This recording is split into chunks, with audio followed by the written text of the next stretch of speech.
Welcome, Commanders! In today's video, we will be talking about the biggest mistake most players are making in Nikke Goddess of Victory.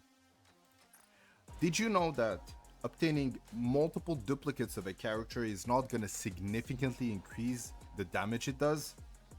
It might increase the combat power by around 1.2%, but other than that, its attack will not change by that much.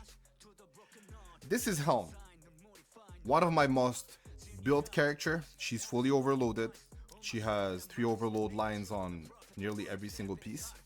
The only piece that I did not max out is the boots. It doesn't really matter because it's the least important one when it comes to dealing damage. I have acquired 2 copies of it through the silver ticket shop, and I will show it to you. She's currently at 133,000 CP. Obtaining an additional copy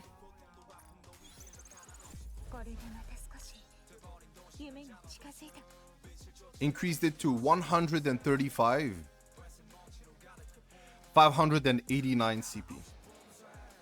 This is not even a 2k increase in combat power. Now, if you want to know what 2000 is of 135k, this might not even be 2% in terms of combat power. Now you might tell yourself, yeah, but I always thought that obtaining additional copies is going to allow you to gain access to several benefits, right? Well, to be fair, other than leveling up your bond, and the bonds don't even give you that much in terms of stats, there is no reason for it. If you have already broken the 160 wall, you shouldn't even be focusing on that anymore. The best way to increase your CP is by leveling up your sinkhole room. Let me show you a little trick. 1 level right now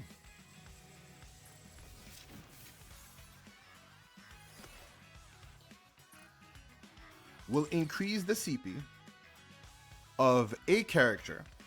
Let's go back to Helm.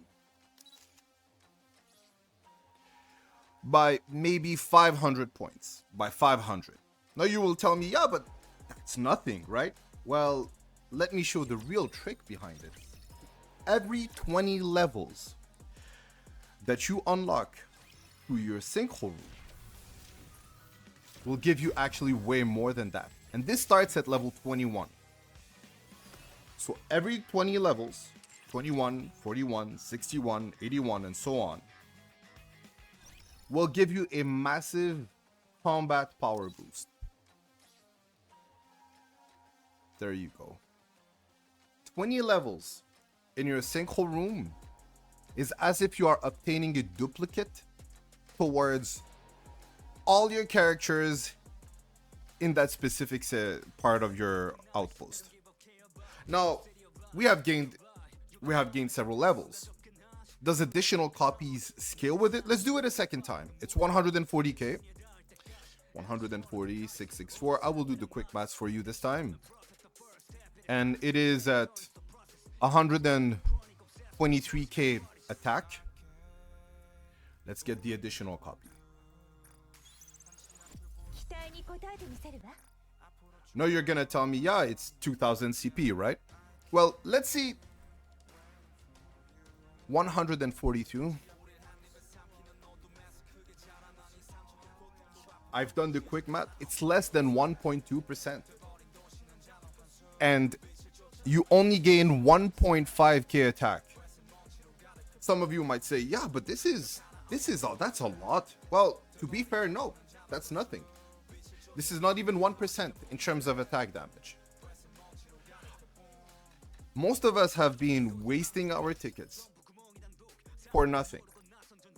Unlike other games that are using the Hoyo business model, Nikke does not need you to have multiple copies of a character in order to unlock its entire skill set. If you are playing Genshin Impact, Honkai Star Rail, or even a game that is kinda similar when it comes to its business model, GFL2, I'm also a GFL2 player, you do not need to improve the abilities of your character by gaining an additional copy or maxing out the character. I currently have nearly 450 pulls on this account. I have been saving them for every single time a meta character comes out. When it comes to my box, as you can see, I have every single meta character that has been properly developed. I didn't even care about getting multiple dupes. It will all come out eventually. I wasn't even lucky with my Red Hood or my Rappy, but I managed to get multiple duplicates by just playing the game and waiting for the long run and saving on my tickets. Some of you might say, yeah, but it takes quite a while and a lot of resources to obtain the necessary Coredust to level up your account. There's a little trick for that. Every single event has this little section in the shop.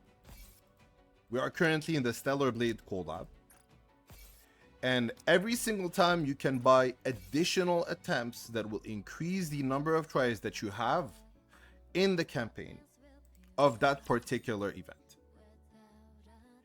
Once you have unlocked the final level, the final layer of the hard mode in that event, you can access the highest tier for the repeatables.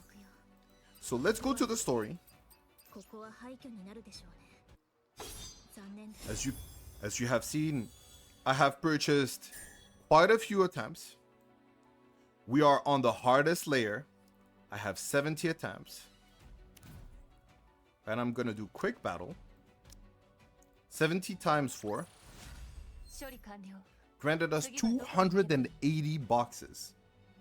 280 hours. That's more than a week. On top of that, there's 7,000 cells.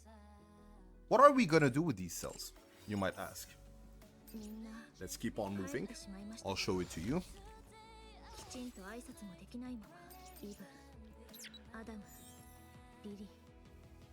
For every 300 cell, you can buy 30 Coredust.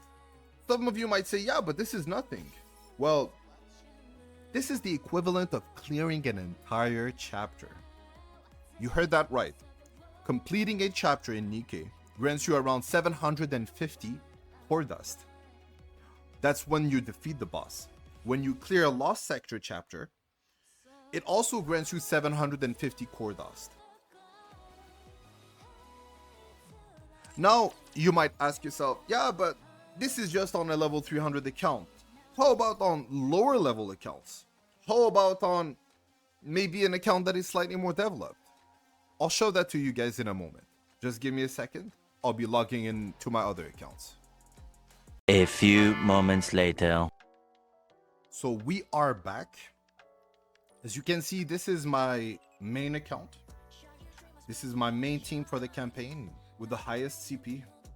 I actually have other characters that have higher CP like Alice, but I'm not using her.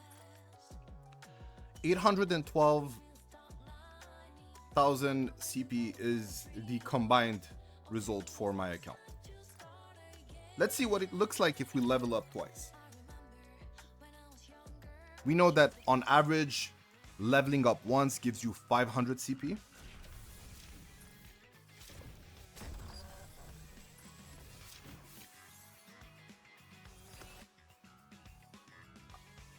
And let's see how it looks like when you level it up twice on an account that has better characters.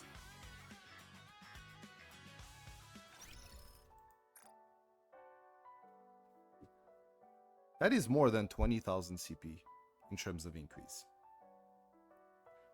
Obtaining more duplicates of a character is not the way to go. The way to go is to save up as much Coredust and acquire as much of it as possible. By going through the campaign and increasing your passive Coredust accumulation, and by making sure that you're collecting all the Coredust boxes on every single event. I hope that this helped you. On this account, I have been shafted when it came to my pools. I do not have as much as my second account. It could happen to the best of us. You could be pulling for an MLB character and then you might lose your hit on every single character that comes out. And some of these characters might be significantly superior to the character that you decided to MLB. I have nearly 300 pulls saved up on that account. 30k gems is 100 pulls. So it's nearing 300 pulls. And I do not even know if I will be able to have all the characters of the next summer event.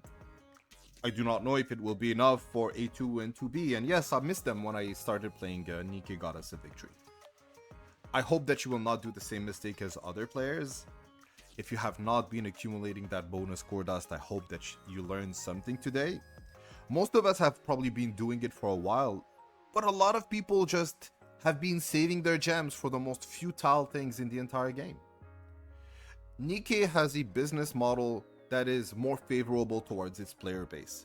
We're not playing a Hoyo game like Genshin Impact or Honkai Star Rail, where you need to fight debilitating odds in order to max out a character and end up in situations where you might miss several characters. And anyways, let's say that you skip a character, you don't really care about it, because yes, some of them are not meta and can easily be skips.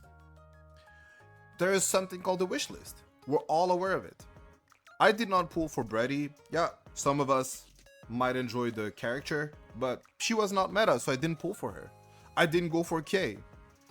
I ended up obtaining a copy of Arcana through one of my molds, and this is how the game should be played, and what everybody here should be doing.